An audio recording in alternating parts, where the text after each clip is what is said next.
Bonjour à tout le monde. Le titre de mon message aujourd'hui, le chrétien face à l'argent.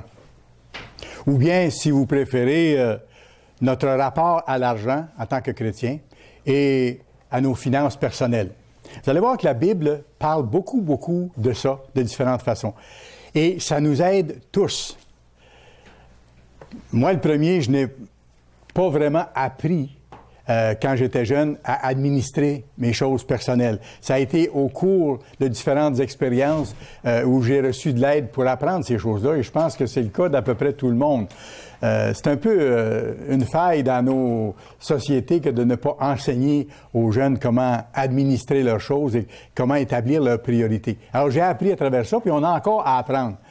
Et quand on découvre ce que la Bible nous montre, on a des lignes directrices qui nous aident énormément. Parce que Dieu en parle beaucoup dans sa parole. Dieu en parle beaucoup dans la Bible pour nous aider à ce que notre vie soit meilleure et à ce qu'on connaisse une vie plus stable et plus heureuse de ce côté-là. Et le message que je vous donne aujourd'hui, je l'ai tiré essentiellement d'une présentation qui a été donnée par M. Stuart Wachowicz, le directeur canadien de l'Église. C'est un homme d'expérience. Et vous allez apprendre à le connaître à mesure que les événements vont passer et qui va sans doute venir nous visiter, j'espère aussi, bientôt. Mais M. Wachowicz a fait une présentation sur les finances personnelles que j'ai trouvée particulièrement intéressante et qui peut être très utile pour chacun d'entre nous, les plus anciens dans l'Église, comme les plus nouveaux, et les jeunes gens qui sont avec nous dans l'Église et qui commencent leur vie. C'est formidable quand, au début de notre vie, on peut faire des choix éclairés basés sur des bons principes qui vont nous amener à des bons résultats. Vous savez, la question de l'argent, c'est un sujet que les gens ne relient pas automatiquement à la question de la religion. Puis pourtant, c'est directement relié à la façon chrétienne de vivre. Et c'est relié directement à notre vie spirituelle. Qu'est-ce qu'en dit la Bible? Ça a une importance majeure, comme vous allez le voir, et je dirais surtout pour nous qui sommes parvenus à la fin des temps, alors que nous vivons dans une société qui est totalement tournée vers le matérialisme et qui met l'argent, vous le savez, comme première priorité en tout et partout. Alors, surtout nous qui sommes parvenus au temps de la fin, c'est encore plus important qu'on sache comment Dieu voit les choses et comment nous, on doit faire les choses. Je vous donne un exemple de l'état des choses actuelles. Les Canadiens sont de plus en plus endettés. On en parle régulièrement aux nouvelles et le directeur de la Banque canadienne vient de mentionner que ça continue de façon inquiétante. Non seulement l'endettement des gouvernements, mais l'endettement des individus. En 2013, je vous donne des chiffres. En 2013, par exemple, l'endettement individuel moyen se situait à 163 % du revenu annuel. 163 % du revenu annuel. Donc, chaque année, on creuse. Ça, c'est en 2013, c'est-à-dire. 2014, une année après, ça a passé de 163 % à 170 % du revenu annuel moyen, l'endettement. Alors, ça vous donne une idée de la rapidité de la croissance de ce phénomène malheureux. Quand on parle de cet endettement moyen, on peut comprendre quand c'est quelqu'un qui vient de s'acheter une maison, par exemple, et qui a donc une grosse hypothèque qui entre dans les chiffres. Mais quand on regarde l'ensemble des chiffres, on se rend compte que même pour ceux qui ne sont pas propriétaires, c'est le même phénomène. Et les gens, dans l'ensemble, ont de très grosses dettes. Des dettes consacrées à la consommation, acheter des choses à paiement, année après année, ajouter achat à achat, et finalement, ça fait boule de neige et les gens viennent pris à la gorge. Grosse dette à cause des cartes de crédit aussi. Combien de fois j'ai vu des gens être trappés dans les cartes de crédit parce qu'en pensant que ça posait pas de problème d'acheter là-dessus. Mais acheter là-dessus, il faut payer aussi. Et tôt ou tard, il y a une réponse qui doit être donnée. Alors, les gens ont des dettes énormes. Maintenant, je ne vous apprends rien, mais c'est bon qu'on le réalise. Notre culture encourage totalement l'endettement personnel. Même nos gouvernements nous encouragent à l'endettement personnel. Parce qu'eux autres, ils voient là leur survie. Alors, la culture dans laquelle on vit encourage l'endettement personnel est énorme. Et les gens deviennent stressés, les gens deviennent incapables de rencontrer leur fin de mois. Ça crée des problèmes dans les couples, dans les familles. Il y a plein de conséquences négatives à ça qu'on voit un peu partout autour de nous. Les gens, et là-dedans j'inclus petit moi, les gens, au point de départ, ont tendance à se convaincre d'avoir besoin de certaines choses. Et c'est facile de se convaincre que j'ai besoin de telle chose, alors qu'en fait, j'aimerais simplement l'avoir. C'est un désir. Mais on se convainc qu'il s'agit d'un besoin absolu dont il ne faut pas se passer. Qu'on ait les moyens ou non. Et c'est là que le crédit entre en ligne de compte et les problèmes qui s'en suivent. L'économie de nos pays, si vous regardez ça comme il faut, l'économie de nos pays, elle est basée sur l'endettement. Elle est basée sur l'endettement. C'est pas pour rien que la Grèce est rendue dans l'état où elle est rendue et que d'autres pays approchent cette situation-là et que nos pays suivent derrière à un rythme assez rapide. Parce qu'à un moment donné, à force d'emprunter, il vient un temps que simplement le service de la dette qu'on appelle l'intérêt qu'on doit payer sur ce qu'on a emprunté gruge tellement du revenu annuel que vous n'êtes plus capable de fonctionner ou de réparer ou d'organiser votre économie. Alors, l'économie de nos pays, elle est basée sur l'endettement. Nos pays s'endettent et ils continuent de s'endetter. Tant et si bien, vous vous rappellerez, moi, ça m'avait frappé. Je n'avais pas tout à fait compris sur le coup. Après que les tours jumelles ont été frappées par le terrorisme aux États-Unis, 11 septembre 2001, quand le président Bush est allé sur place faire un discours, qu'est-ce qu'il a dit à la nation pour s'en sortir? Allez, achetez, consommez. Je me disais sur le coup, quel rapport qu'il y a avec le terrorisme qu'il y a ici? Bien, il voulait justement stimuler l'économie pour que l'économie puisse continuer dans la même direction. Voyez-vous, parce qu'elle est basée sur l'endettement. Le président n'a pas dit si vous avez les moyens, allez acheter. Non, achetez à tout prix. On verra plus tard ce qui va arriver. Actuellement, on le voit, l'économie ralentit. Et qu'est-ce qui se passe? C'est que les gouvernements et les banques prônent l'endettement comme étant la seule solution. On voit, par exemple, dans les partis politiques qui sont en campagne électorale, c'est qui donnerait le plus gros chiffre de dépenses qu'ils vont engager pour l'État pour faire plein de projets. On est déjà endetté jusqu'au cou. Donc, on va aller vers un endettement additionnel si on suit cette logique, qui ne règle rien, absolument rien, mais qui creuse la fosse encore davantage. Malheureusement, dans un contexte comme on vit actuellement, les limites de crédit pour les gens sont augmentées. On les augmente. Puis que vous le vouliez ou non. Moi, j'ai une carte de crédit, ça m'avait tellement fâché. J'ai une carte de crédit, je fais attention, je la suis comme il faut. Je vous expliquerai tantôt. Je la suis comme il faut. Puis à un moment donné, je me suis rendu compte que la banque avait augmenté ma limite de crédit de plusieurs milliers de dollars. J'étais pas content. Parce que si quelqu'un prend ma carte de crédit et la vide, bien, ils vont la vider avec beaucoup plus dedans que ce que je peux normalement affronter. Alors, je suis allé à la banque, j'étais pas trop content. On a corrigé cette chose-là. Ils ont ramené ma limite de crédit pas élevée, ce qui me convient, moi, pour faire mon activité courante, c'est tout. Mais c'est pour vous dire que actuellement, les limites de crédit sont augmentées et les taux d'intérêt, vous remarquez, ils sont bas et on veut les baisser encore. Pourquoi? Pour que les gens consomment. Pour que les gens consomment. Et je vais vous donner tantôt dans quel contexte que tout ça est venu et quel danger ça représente. Limite de crédit élevée, taux d'intérêt très bas, ça pousse les gens à quoi? À s'endetter davantage. Mais tout ça a une fin. Il y a un mur quelque part. Et plus on s'endette à cette vitesse-là, plus le mur vient rapidement et plus le choc sera très fort. Quelles sont les directives que Dieu nous donne par rapport à l'argent? C'est pour ça que je vous donne ce message-là, parce que quand j'ai entendu M. Varovich, j'ai dit ça peut nous être utile et ça nous aide à comprendre le monde dans lequel nous vivons, qui n'est pas le monde de Dieu, mais que nous devons agir autrement dans ce monde-là, parce qu'on va devoir enseigner d'autres bientôt les mêmes choses. Alors, c'est quoi nos rapports avec l'argent selon Dieu? Quelle façon on doit envisager la chose et de quelle façon on doit utiliser l'argent? Il y a un lien direct entre notre façon de considérer l'argent, d'aborder ces questions-là, et notre vie spirituelle. Plus nous appliquons ce qu'on va voir, la perspective divine, plus nous pourrons éviter la grande volatilité que le monde connaîtra bientôt. dans ce qui va se passer. Mais je vous apprends rien. Les voies de Dieu ne semblent pas logiques aux yeux du monde. Elles ne semblent pas logiques du tout aux yeux du monde. C'est pour ça que les gens ne les suivent pas non plus. Mais Dieu promet de soutenir ceux qui les mettent en pratique. Dieu promet, c'est une promesse. Et Dieu est fidèle. Et écoutez, on peut le dire dans ces termes-là, les résultats seront assurément beaucoup meilleurs que si nous ne le faisons pas. C'est des lois inexorables. C'est comme la loi de la gravité.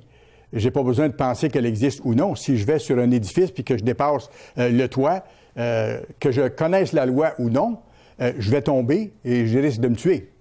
C'est une loi opérante. Et c'est la même chose du côté financier.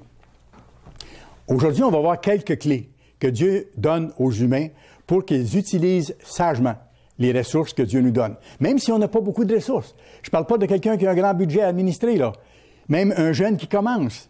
Il doit avoir les bonnes règles pour être capable de s'établir solidement puis bâtir son avenir de bonne façon.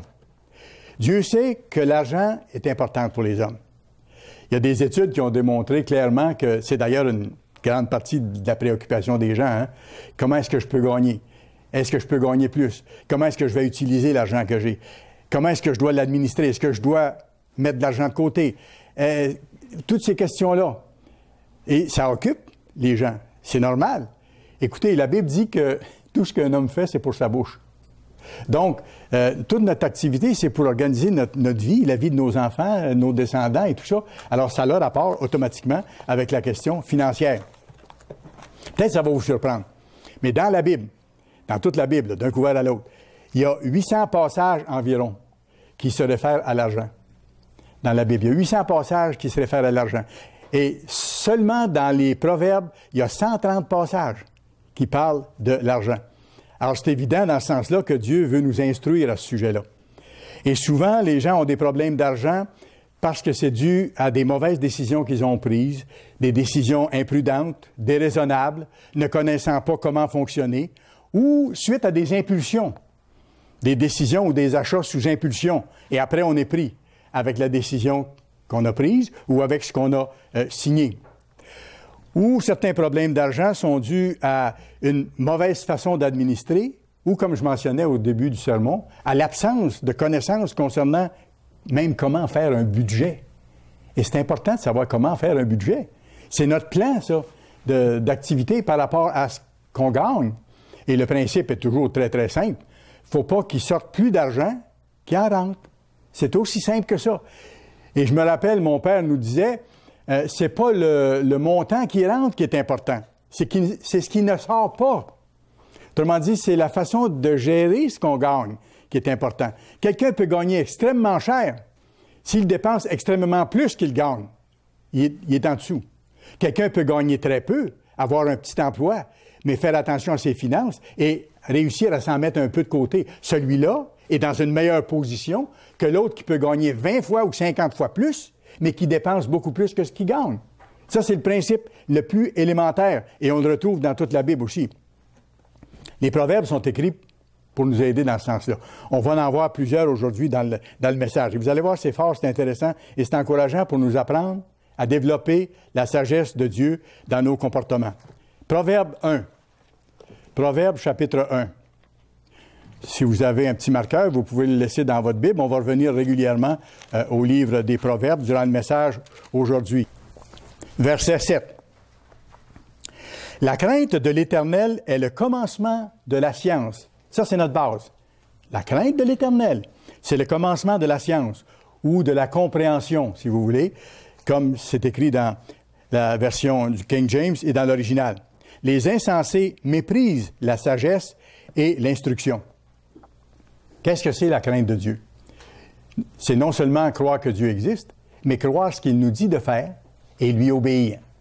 C'est ça la crainte de Dieu. C'est mettre en pratique ce que Dieu nous dit pour avoir une vie équilibrée et réussie. Donc, la crainte de Dieu, c'est lui obéir. Et vous savez une chose? Ça, c'est la première étape du développement de la sagesse. Se mettre à obéir à Dieu.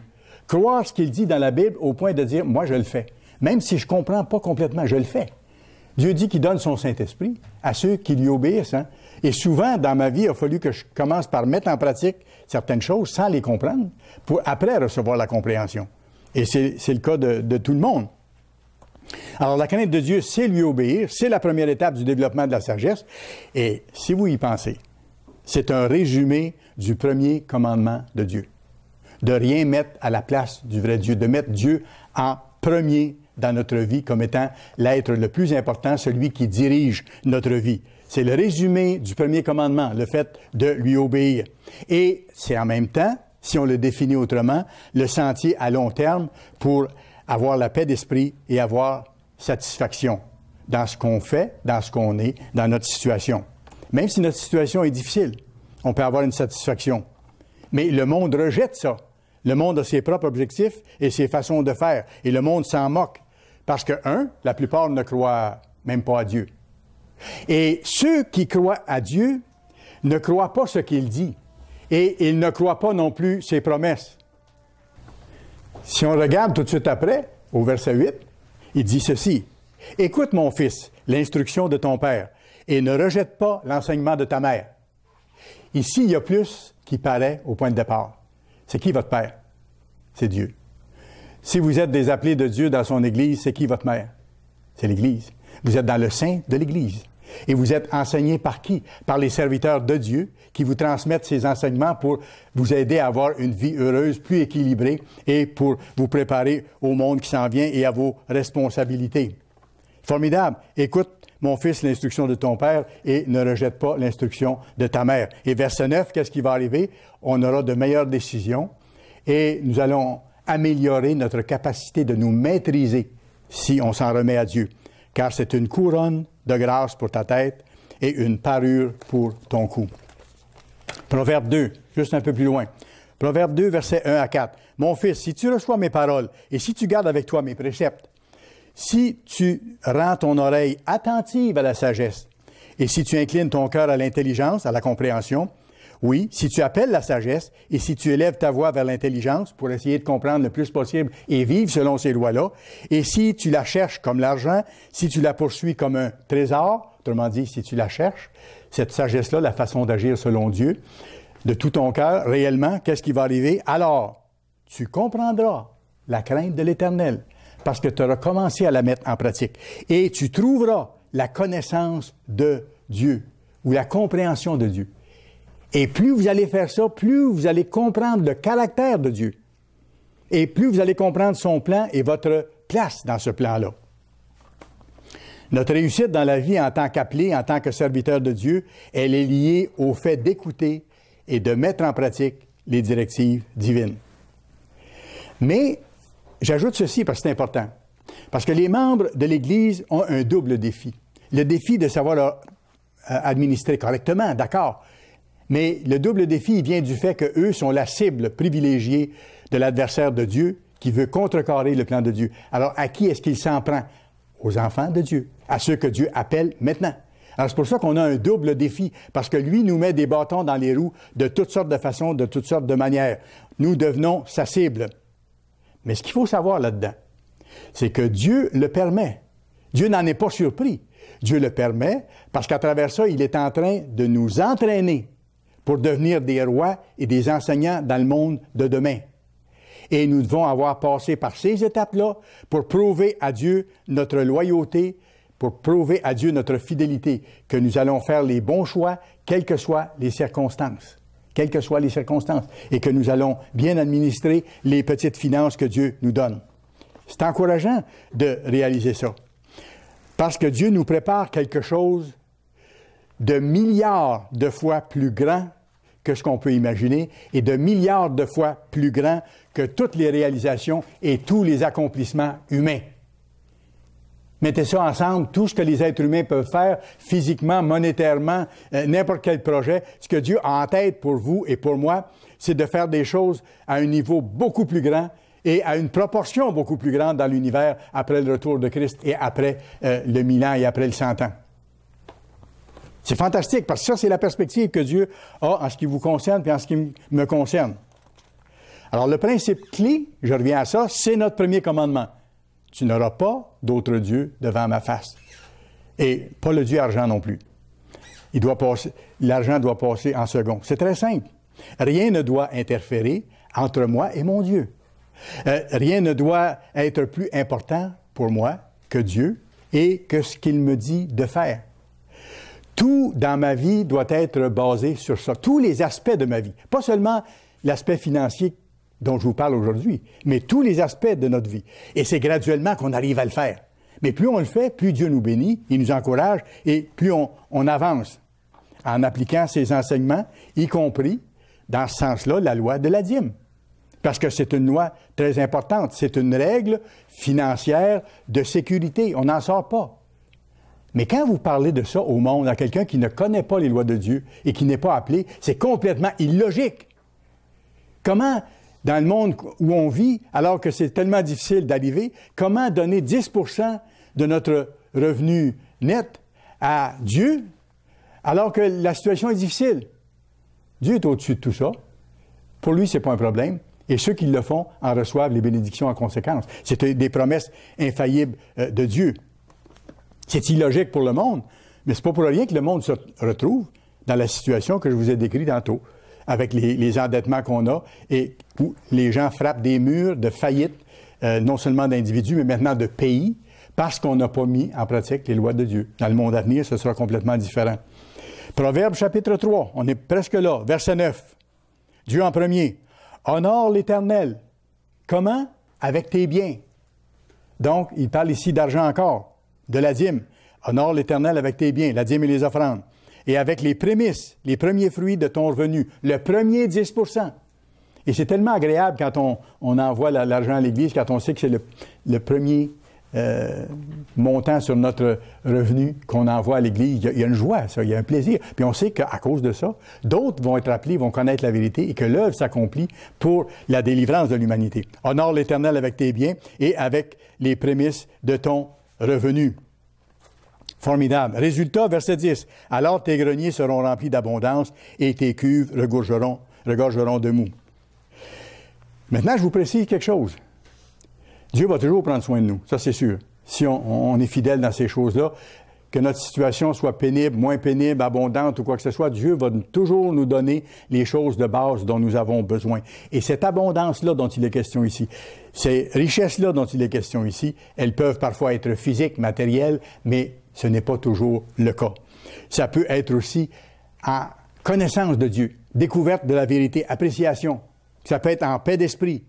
Confiance à Dieu de le voir intervenir dans nos vies pour aplanir des sentiers, pour guérir, protéger, encourager, bénir les nôtres, parce que Dieu est un Dieu de famille. Et voyez-vous, l'abondance revient sous toutes sortes de formes d'apport de Dieu. Soutien, encouragement, bénédiction. Ce qui veut dire qu'on doit, par contre, obéir. Je reviens à ça. Quelqu'un, dans le fond, et j'ai déjà vu ça aussi, quelqu'un qui dit « Je n'ai pas les moyens de payer la dîme », si on traduit vraiment ce que la personne nous dit, c'est « Je ne veux pas changer et je ne veux pas faire confiance à ce que Dieu me dit ». C'est simple, c'est simple. Et autrement, même si on ne voit pas que ça peut marcher, si on le fait, on voit que ça marche parce que Dieu nous bénit après. Et il nous demande de faire dans ce sens-là les premiers pas après que lui se soit révélé à nous. Formidable comment Dieu travaille. Dieu ne peut pas bénir quelqu'un qui n'obéit pas. Je vous apprends rien. Dieu ne peut pas bénir quelqu'un qui ne lui obéit pas. Écoutez, ce serait, comment est-ce qu'on appelle ça? Contre-productif. Ce serait contre-productif. C'est comme si vous aviez un enfant qui se comporte mal et que vous lui donnez des bénédictions ou des récompenses parce qu'il s'est mal comporté. Vous lui apprenez quoi? Vous lui nuisez parce qu'il va continuer à mal agir. Alors qu'il a besoin d'être corrigé, vous le récompensez dans une mauvaise action. Alors, c'est pas surprenant que Dieu ne puisse pas bénir celui qui ne lui obéit pas. Ne pas payer la dîme, c'est un manque de foi, c'est un manque d'obéissance. C'est aussi simple, aussi clair que ça. Et il y a une prophétie vraiment intéressante sur la dîme. Allez à Malachie chapitre 3. Et le verset 10, où Dieu parle des dîmes et des offrandes. Et, dans le contexte, on voit que ça concerne en particulier le temps de la fin. Verset 10. « Apportez à la maison du trésor, à l'Église, toutes les dîmes, afin qu'il y ait de la nourriture dans ma maison. » Dieu n'en a pas besoin pour lui-même. mais c'est pour accomplir l'œuvre, pour qu'on puisse annoncer l'Évangile, ce qu'on doit faire d'ici le retour de Christ. Mettez-moi de la sorte à l'épreuve. Regardez, Dieu nous lance un défi. Moi, je m'en rappelle, les premières fois que j'ai vu ça, j'ai dit, wow, Dieu me fait une promesse, là, même si je ne vois pas comment ça peut se réaliser. C'est son problème, c'est pas le mien. Il me fait une promesse. Mettez-moi de la sorte à l'épreuve, dit l'Éternel des armées, et vous verrez si je n'ouvre pas sur vous les écluses des cieux, si je ne répands pas sur vous la bénédiction en abondance. Formidable. Bien sûr, ce n'est pas une promesse d'être millionnaire, mais Dieu va prendre soin de nous, selon nos besoins et selon les visées qu'il a pour nous amener à terme, puis nous amener à réussir, puis à entrer dans son royaume. Proverbe 37. Proverbe 37. Excusez, Psaume 37.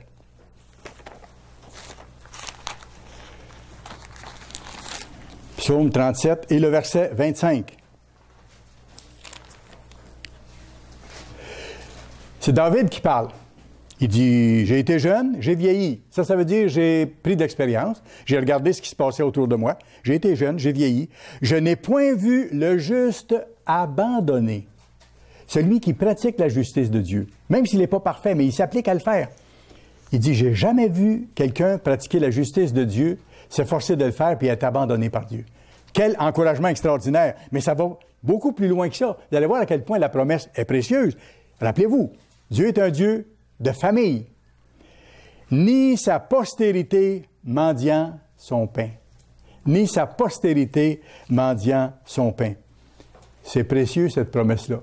Surtout dans les temps de dureté et de difficulté qui sont tout juste devant nous.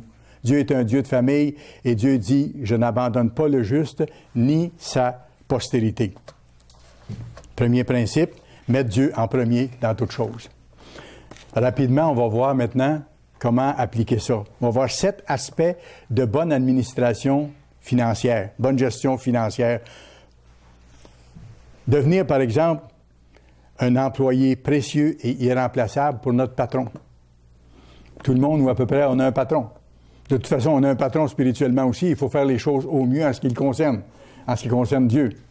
Mais en ce qui concerne les emplois, ou ceux qui vont prendre des emplois, les jeunes qui sont avec nous, qui vont entrer bientôt sur le marché du travail, ça les concerne aussi. Ceux d'entre nous qui sommes encore sur le marché du travail, ça nous concerne. Être un employé précieux, irremplaçable. Première qualité, l'honnêteté. C'est lié avec les finances, l'honnêteté, et c'est lié avec la perception que les patrons ont de leurs employés, l'honnêteté. Une des grandes tentations vis-à-vis de l'argent, c'est d'être malhonnête. Quand il y a moyen de prendre quelque chose qui ne nous appartient pas et qu'on peut s'en tirer, c'est donc tentant. Pensez au rapport d'impôt. Pensez au rapport d'impôt. C'est facile de dire, bon, telle chose, je ne dois pas avoir à déclarer ça parce qu'en réalité, c'est pas vraiment un revenu, j'ai gagné ça à côté. Bon, si vous n'êtes pas sûr, ce que je vous dirais, appelez le ministère du Revenu. Demandez-lui si vous devez le déclarer ou pas. Vous allez avoir la conscience tranquille. Et toutes les chances sont que vous allez devoir le déclarer. Voyez-vous? C'est comme ça que ça marche. Mais si je veux être honnête, il faut que je le mette en pratique en toutes choses. Pas de compromis. On a entendu une sermonnette superbe là-dessus. Ne pas faire de compromis. Parce que si je fais un compromis long comme ça, demain, je vais en faire un long comme ça. Après ça, plus long. Après ça, ben, c'est pas grave si je contourne la loi, voyez-vous. Ou je la fais, ou je la fais pas. Ou j'observe la loi, ou je ne l'observe pas. Si je veux observer la loi de Dieu, il faut que je m'applique à l'observer totalement. J'arrive pas peut-être tout d'un coup, mais il faut que je m'organise pour travailler avec l'aide de Dieu à y arriver, à être vraiment honnête. Si on vend quelque chose de seconde main, par exemple, une voiture, bon, est-ce que je suis honnête en vendant la voiture? Je demande tel prix pour ma voiture, elle a tel kilométrage, le moteur est en bonne condition, il y a ça, mais le tuyau d'échappement a besoin d'être changé, les freins sont finis, il y a telle chose. Si je dis à l'acheteur exactement ce que c'est pour le prix que je lui demande, je suis honnête. Mais si je dis cette auto-là, parfaite condition, vous n'aurez pas de problème. Tel prix, je vous la laisse à ce prix-là. Et qu'après ça, l'acheteur est mal pris, c'est lui qui paye pour, mais c'est vous qui êtes responsable. C'est moi qui est responsable, parce que j'ai menti, j'ai été malhonnête. Voyez-vous, notre honnêteté doit être appliquée partout, dans tout ce qu'on fait. Dans tout ce qu'on fait. La Bible parle beaucoup de l'honnêteté. C'est très important aux yeux de Dieu. L'honnêteté en achetant, Proverbe 20. Proverbe chapitre 20. Quand on achète quelque chose. Vous avez déjà vu ça, j'espère que vous ne l'avez jamais fait. On a déjà vu ces choses-là. Proverbe 20, verset 14. L'acheteur qui vient d'acheter quelque chose, qui vient de, de tromper celui à qui il a acheté quelque chose et il dit à celui qui vend, mauvais, c'est mauvais ce que vous me vendez, ça n'a pas de qualité, ça ne vaut pas la peine. Mauvais. Et en s'en allant, il se félicite. Pourquoi? Parce qu'il l'a trompé. Il a fait croire à la personne que ce qu'elle vendait était mauvais ou ne valait pas le prix demandé. Il a fait baisser le prix et là, il se félicite d'avoir déjoué la personne. C'est de la fraude, c'est une malhonnêteté. J'ai vu ça. Écoutez, certains brocanteurs, il y en a qui sont honnêtes, d'autres le sont moins. Ils vont dans les campagnes, ils vont voir les personnes âgées et ils regardent les choses, leurs possessions qu'ils ont de côté depuis longtemps. Et là, ils leur disent, je peux vous donner une certaine valeur pour ça. Vous avez cette vieille chose-là ici, ça ne doit pas vous servir, ça a plus ou moins de valeur. Moi, je vais vous donner 5 $ pour ça. Alors que le brocanteur sait très bien qu'il peut peut-être avoir 400-500 $ pour ça. Un vieux tourne-disque qui remonte à 100 ans et ce genre de choses-là. J'ai vu ça se passer, des gens être dépouillés de leurs biens pour une bouchée de pain comme ça. Alors, c'est ça. Mauvais, dit l'acheteur. Et en s'en allant, ils se félicitent. Ils ont trompé ces pauvres gens. C'est du vol, tout simplement. Dieu est contre cette pratique en affaires parce que c'est du vol. L'honnêteté plaît à Dieu et il bénit ceux qui la pratiquent. Et les employeurs, je reviens à ça, apprécient l'honnêteté de leurs employés dans leurs actions et dans leurs paroles. Dans leurs actions et dans leurs paroles.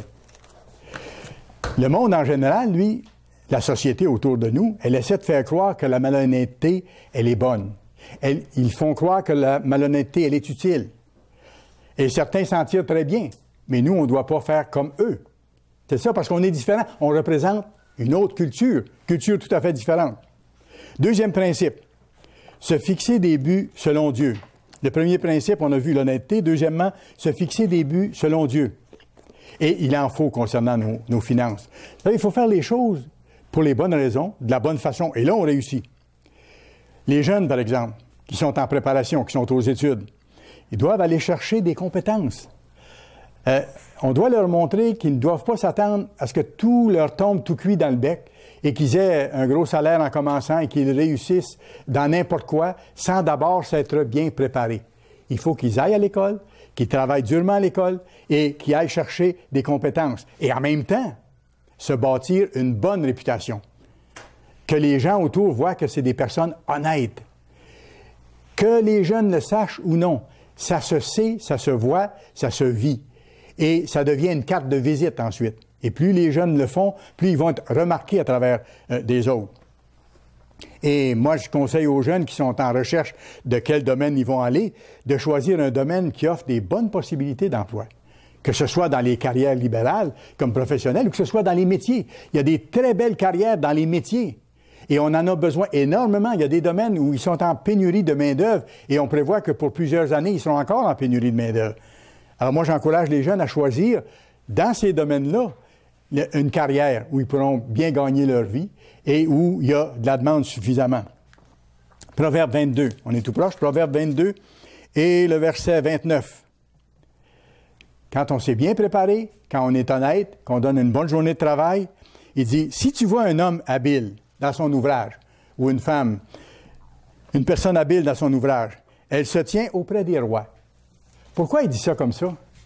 C'est parce que la personne qui est honnête, la personne qui a du talent, qu'elle l'a développé et qui fait un bon travail, on remarque ses qualités à travers des autres. Surtout dans le monde actuel, parce que les patrons vont vous dire que c'est de plus en plus difficile d'avoir de bons employés sur qui on peut compter et qui donnent une bonne journée de travail. Autrefois, c'était plus courant. Maintenant, ça l'est moins, parce que les gens sont plus relâches et sentent moins de responsabilités. La société a beaucoup changé, vous savez. Cette personne-là recherche la qualité en toute chose. dans son travail, dans ses relations avec les autres, elle se bâtit, autrement dit, une très bonne réputation. Elle s'est fixée des buts selon Dieu. Elle est remarquée. Et cette personne-là, à ce moment-là, autre clé, elle va s'efforcer de garder ses emplois. Ne pas changer par caprice régulièrement. Il y a des gens qui changent d'emploi régulièrement par caprice. Ne faites pas ça. Restez stable. Développez vos talents. Développez de faire du bon travail. Persévérez malgré les inconvénients. Parce que des inconvénients, il y en a partout. Dans tous les métiers, dans tous les travaux. Faire le meilleur travail possible sans se plaindre. Les gens se plaignent tellement aujourd'hui. Sans se plaindre. Faire le travail. Ça demande des efforts? Oui, mais je le fais. Je gagne ma vie avec ça. C'est formidable. Je suis content de gagner ma vie. Et je suis content d'avoir un travail. Sans se plaindre. Et ça favorise la stabilité financière. Et c'est remarqué par les employeurs ou par d'autres gens autour. Et vous ne savez pas ce qui va vous revenir à un moment donné parce que vous avez fait les choses de bonne façon à un certain endroit. Vous n'aviez pas vu qu'on vous avait remarqué, mais après, c'est revenu parce que la Bible dit, ce qu'on sème, on le récolte. Mais on ne récolte pas le lendemain matin de ce qu'on a semé. Hein? Ça prend un certain temps. Mais il faut continuer à semer la même semence qu'on doit faire selon Dieu. Par rapport à nos buts, se faire aussi un plan d'épargne. Se faire un plan d'épargne. Il n'est jamais trop tôt pour commencer, même si vous êtes avancé en âge. Et ceux qui sont plus jeunes parmi nous, faites-vous un plan d'épargne dès que possible. C'est important. Même si ce que vous pouvez mettre de côté est minime, que ce soit seulement 5 $ par mois, ça va accomplir beaucoup plus que vous ne pensez. D'abord parce qu'avec le temps, ça profite. Avec le temps, ça profite. Et l'autre chose, c'est que ça développe en vous une discipline personnelle de vous restreindre de tout dépenser et de garder de côté quelque chose que vous ne touchez pas et que vous pourrez utiliser en temps de besoin ou en temps d'urgence. Voyez-vous ce que ça fait? Et ça encourage. Parce que quand vous savez que vous avez un petit montant de côté, même si ce n'est pas énorme, c'est une petite réserve qui peut être utile et qui va sans doute être utile. Maintenant, M. Vahovich mettait en garde contre quelque chose. Et moi aussi, je le fais parce que j'ai vu tellement de gens se faire prendre dans ces choses-là. Gagner de l'argent très vite et très facilement. Par toutes sortes de trucs qui vous garantissent de vous enrichir vite. Vous savez, joignez-vous à nous, là. Vous allez devenir notre représentant. Donnez-nous X montant, tel montant d'argent. On va vous fournir des produits extraordinaires qui guérissent tout à partir des ongles incarnés à aller à la perte de cheveux. Et vous allez vendre ces produits-là. Et vous allez surtout trouver d'autres gens qui vont vendre les mêmes produits. On va vous les fournir. Et eux vont nous donner un montant pour faire partie de l'entreprise. Et là, vous allez être en marche pour devenir très riche très rapidement. Parce qu'écoutez, tous ces gens-là que vous allez recruter vont faire de l'argent qui va vous rester en partie. Mais la partie qui vous reste, elle est infinitésimale. Et ceux qui s'enrichissent, je l'ai vu, c'est ceux en haut. Eux reçoivent la grande partie de ce qui se passe. Et ce qui arrive, malheureusement, j'ai vu aussi, c'est que les gens qui embarquent là-dedans vont ratisser autour d'eux leurs parents, leurs amis, leurs gens proches, qui, pour les aider, parfois embarquent eux aussi. Alors, on maintient la chaîne de cette façon-là, et beaucoup de gens en sont victimes. N'essayez pas de faire de l'argent très vite dans ces trucs-là et ces machins-là qui, dans le fond, sont malhonnêtes, qui parfois sont légaux, disons, mais immoraux, pour la moindre des choses qu'on peut dire. C'est vraiment dommage. La motivation derrière tout ça, elle est bien simple. C'est la convoitise. Parce que ceux qui ont parti la pyramide, eux s'organisent pour que tous les tuyaux aillent chez eux. Alors, ils convoitent. Et qu'est-ce qu'ils font avec vous et avec moi si on embarque là-dedans? C'est qu'ils jouent sur notre convoitise. Devenez riche, vite, vous aussi. Tout en disant pas que ça ne sera pas votre cas, là, mais vous deviendrez riche, vous aussi, si vous faites la même chose, à condition que vous recrutiez assez d'autres vendeurs, bien sûr. Voyez-vous? Alors, tout ça va ensemble. Alors, M. Vahovich disait, ne touchez pas à ces choses-là. Ne touchez pas à ces choses-là. Et ne pensez pas pouvoir vous enrichir vite de cette façon-là. La convoitise, dans ce sens-là, c'est l'ennemi numéro 1 de la sagesse, de la crainte de Dieu. Et Satan sait comment l'utiliser. Maintenant, troisième principe de la bonne gestion, la diligence. C'est quoi être diligent? C'est être appliqué, être soigneux, être zélé dans ce qu'on fait. même dans nos études, lorsqu'on est en préparation. C'est pas populaire, parce que la société moderne, c'est une société de laisser aller, d'en faire le moins possible pour essayer d'en obtenir le plus possible. Ne rien donner, mais de tout prendre. On est rendu à cette étape-là, le plus possible. C'est malheureux. C'est un des problèmes majeurs de notre société, la loi de prendre. Et on n'enseigne pas, malheureusement, beaucoup aux jeunes dans les écoles à s'investir, puis à donner avant de recevoir. C'est une autre mentalité. M. Vlahovic a rencontré des dirigeants d'entreprises et des chefs de haute direction de plusieurs industries au Canada à un moment donné, puis il avait demandé à un de ces grands patrons-là, il avait posé la question, il dit « Quel genre d'employé est-ce que vous recherchez? » Intéressant. Là, c'est un homme d'expérience qui répond. C'était le président de l'Association des compagnies de métallurgie au Canada ou quelque chose du genre. Et le monsieur a dit « Ce que je recherche et ce que nos dirigeants d'entreprise recherchent, c'est quelqu'un qui se présente au travail à l'heure, quelqu'un qui donne une bonne journée de travail, quelqu'un qui peut parfois faire des heures supplémentaires si on a besoin, et quelqu'un qui est disposé à apprendre. » Il dit, on va investir, puis on va lui montrer. Il dit, quand j'ai quelqu'un comme ça qui se présente à l'usine, il dit, je vais tout faire pour garder un tel employé. Voyez-vous, ce qu'on sème rapporte. Et c'est ça. Mais il faut donner d'abord. Proverbe 10, verset 4. Proverbe 10, verset 4. Celui qui agit d'une main lâche s'appauvrit, mais la main des diligents s'enrichit. C'est le principe que Dieu donne. Travail sérieux, travail appliqué, faire la meilleure qualité et plus que demander. Résultat positif et l'employé est vraiment considéré. Le manque d'ardeur régulière au travail produit le résultat contraire. Vous pourrez aller voir dans Proverbe 12, verset 11. Je vais vous le lire rapidement. Celui qui cultive son champ est rassasié de pain. Voyez-vous, il investit des efforts, il attend, il prépare ses choses comme il faut. Mais celui qui poursuit des choses vaines est dépourvu de sens. Celui qui poursuit des choses vaines est dépourvu de sens. Ne pas perdre son temps à des futilités.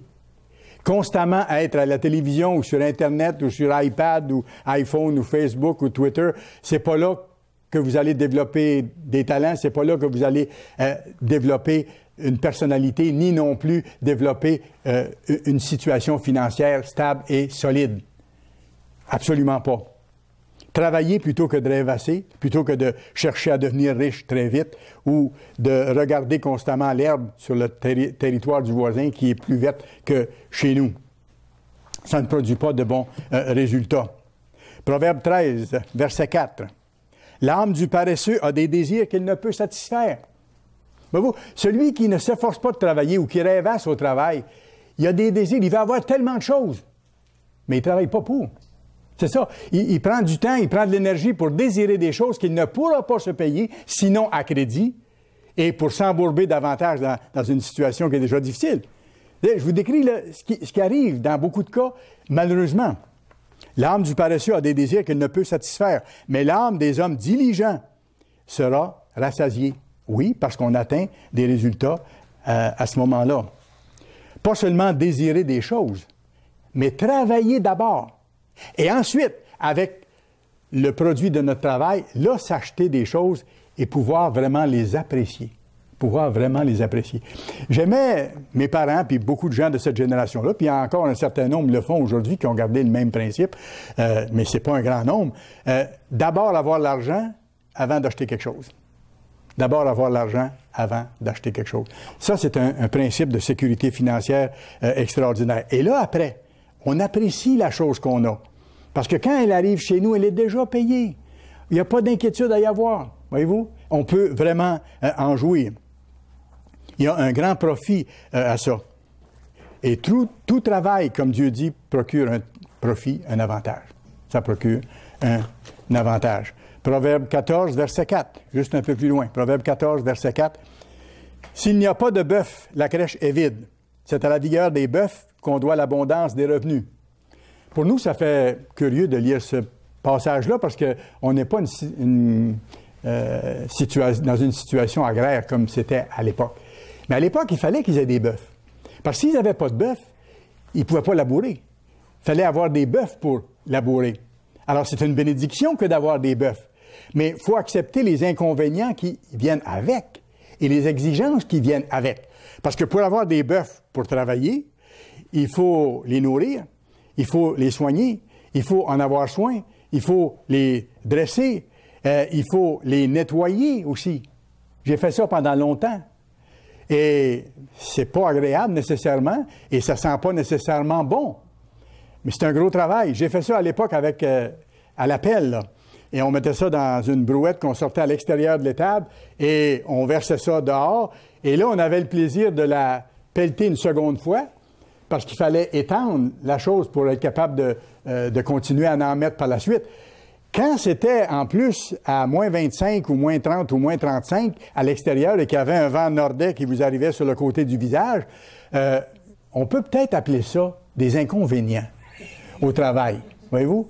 Mais, parce qu'on avait des animaux dans l'étable, qu'on pouvait avoir du bœuf et du lait, vous savez une chose?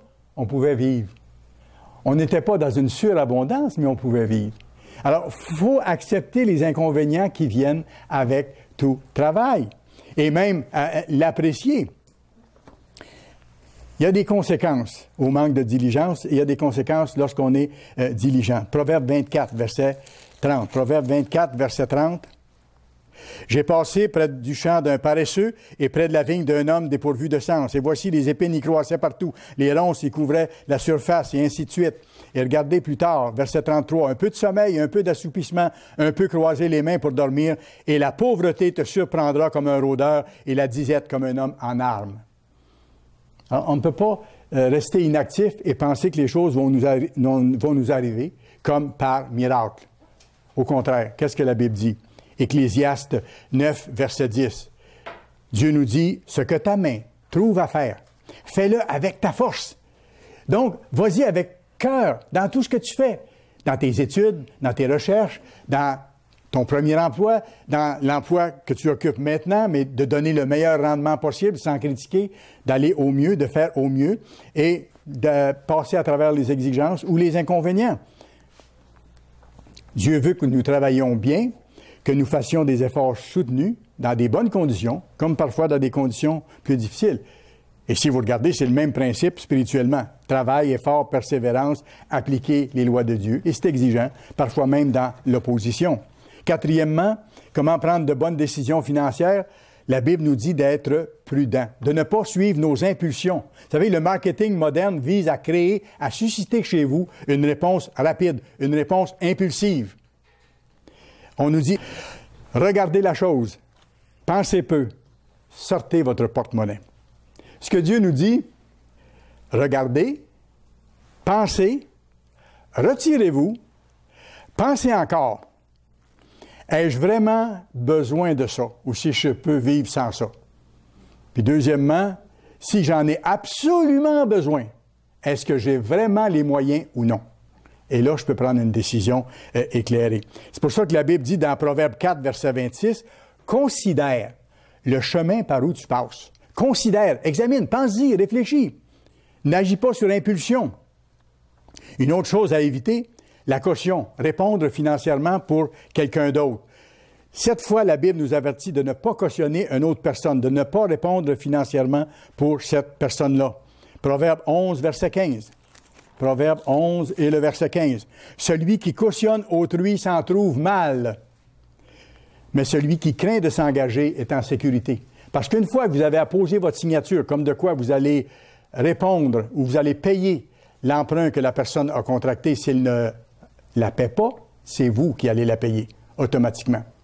Et là, je vais plus loin, et M. Vahovitch expliquait ça très bien dans son message, et c'est important qu'on le sache. Vous savez, si quelqu'un ne peut pas être accepté par une banque pour avoir un prêt, posez-vous la question. Si la banque ne l'accepte pas, il y a peut-être une raison pourquoi la banque ne l'accepte pas. Ça veut dire que la personne n'est pas en position d'emprunter. Ça veut dire que la personne ne peut pas se permettre d'acheter ce qu'elle souhaite acheter en faisant l'emprunt. La banque l'a vu, la banque dit non, le risque est trop grand pour nous. Et moi, je vais aller prendre ce risque-là à la place de la banque. Je peux avoir plus de chances de devoir payer l'emprunt que la personne soit prise à garder le bien et que moi, je sois pris pour rembourser. Vous savez, je vous donne un petit peu le contexte où nous vivons. C'est normal, d'après notre société, d'avoir des dettes. Je vous apprends rien. C'est normal d'avoir des dettes personnelles. C'est la mentalité actuelle. Mais si on recule dans l'histoire, vous lirez un peu là-dessus. Il y a 70 ans, c'était pas le cas. Absolument pas. Du temps de nos parents et de nos grands-parents, c'était pas normal d'avoir des dettes. C'était une faute, c'était une faiblesse, c'était une mauvaise gestion. Tout simplement. Les gens ne voulaient pas avoir de dettes. À la Deuxième Guerre mondiale, qu'est-ce qui est arrivé? Les industries se sont multipliées, industries de guerre. Alors là, ça a créé beaucoup de production.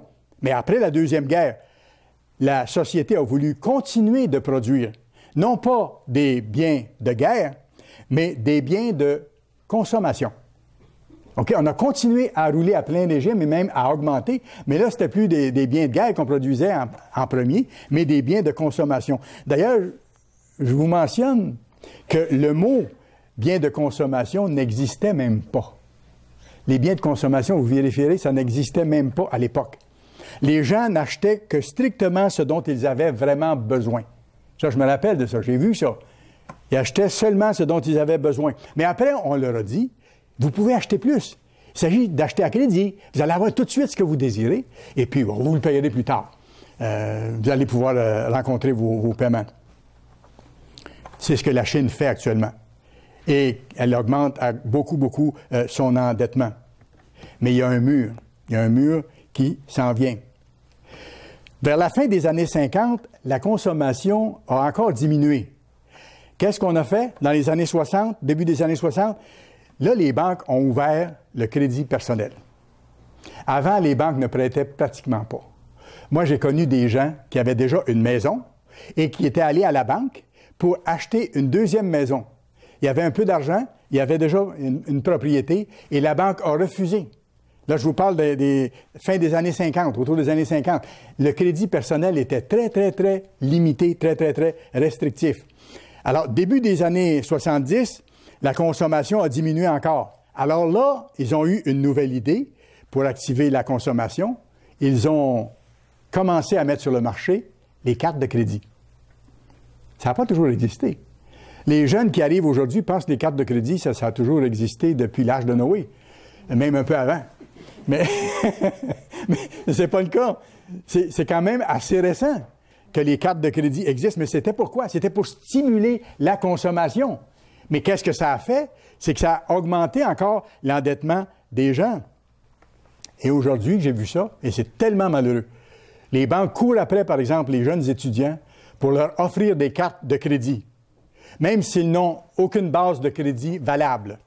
Qu'est-ce que ça fait? C'est qu'ils s'endettent énormément et avant longtemps, ils sont pris à la gorge. Alors, comme vous voyez, la Bible parle beaucoup de nos finances personnelles et nous donne des principes qui sont importants. D'ailleurs, si vous allez voir Romains 13, verset 8, le principe est donné de façon générale et sur le plan spirituel, mais ça s'applique au plan physique. Paul dit « Ne devez rien à personne ». Appliquez-vous à ne devoir rien à personne. Et si on a des dettes, il faut les rembourser le plus tôt possible. Le plus tôt possible. Parce que l'emprunteur est l'esclave de celui qui prête. Vous savez, je reviens à ça, une carte de crédit, c'est utile, c'est bon, si on s'en sert comme il faut. Moi, j'ai été vraiment béni parce que quand c'est sorti, bon, je connaissais pas ça comme les autres, mais on m'a donné les bons conseils. On m'a dit, quand vous achetez quelque chose sur votre carte de crédit, soyez certain que vous ayez à la fin du mois le montant pour payer ce que vous avez acheté. J'ai toujours fait ça. J'ai jamais payé un sou d'intérêt. Jamais payé un sou d'intérêt. Ça me sert parce qu'en voyage et toutes ces choses-là, où parfois on achète des choses plus dispendieuses, au lieu d'avoir toujours de l'argent liquide, bon, ça a une certaine utilité. Mais il y a une façon de s'en servir. Parce que, écoutez, c'est une autre façon de faire de l'argent pour les banques. Je vous donne un petit exemple. Dernièrement, un des mois, j'avais 2800 ou 3000 $ sur ma carte de crédit. J'avais acheté des choses de plus. Et à la fin du mois, bon, j'ai remboursé, mais j'ai regardé. Aujourd'hui, ils sont obligés de mettre combien ça nous prendrait de temps pour rembourser ce montant-là, mettons 2800, si je verse le montant minimal. Et ils nous invitent à verser le montant minimal. Hein? Alors, moi, je devais à 2800. On m'a offert, je pense, de payer 37 $ par mois, 35 ou 37 $ par mois pour rembourser le 2800. J'ai regardé combien de temps que ça me prenait pour rembourser ça. Je pense que c'était autour de 24 ans. 24 ans. Vous faites le calcul. Oui, oui. Vous regarderez sur vos relevés de carte de crédit. Si vous achetez et que vous donnez seulement le montant minimal, vous avez l'impression d'avoir fait une bonne affaire, ça coûte presque rien. Vous avez acheté pour 2800, vous donnez 37 $. Et bon, 37 $ par mois. Mais là, vous allez continuer à consommer les autres mois aussi, là. Ça finit pas là. Mais seulement celui-là, là, si vous gardez celui-là parce que vous dites « je vais faire l'expérience », bien, au bout de 24 ans, vous compterez ce que vous allez avoir payé en intérêt. Parce que c'est de 18 à 24 % d'intérêt. Et M. Vlahovic disait que les gens qui sont très, très fortunés, qui ont des cartes de crédit avec des montants très élevés, là, qui peuvent avoir sur leur carte 40 000, 50 000, 60 000 $, eux autres, ça peut monter jusqu'à 30 % d'intérêt. Alors, ils chutent pareil comme les autres, mais ils chutent plus fort un petit peu. Alors, ça fait un petit peu plus de bruit. Mais ce sont les banques qui en profitent. C'est dangereux, il faut l'utiliser avec sagesse. Dieu veut que nous apprenions la maîtrise de nous-mêmes dans ces choses-là aussi. Ça rejoint le développement de notre caractère. On doit apprendre ces choses-là. Vous savez, à la fin des années 60 et 70, pour que les dépenses continuent de se faire, il fallait que le revenu familial augmente. Alors, il y a eu beaucoup de pression pour que les dames aillent sur le marché du travail.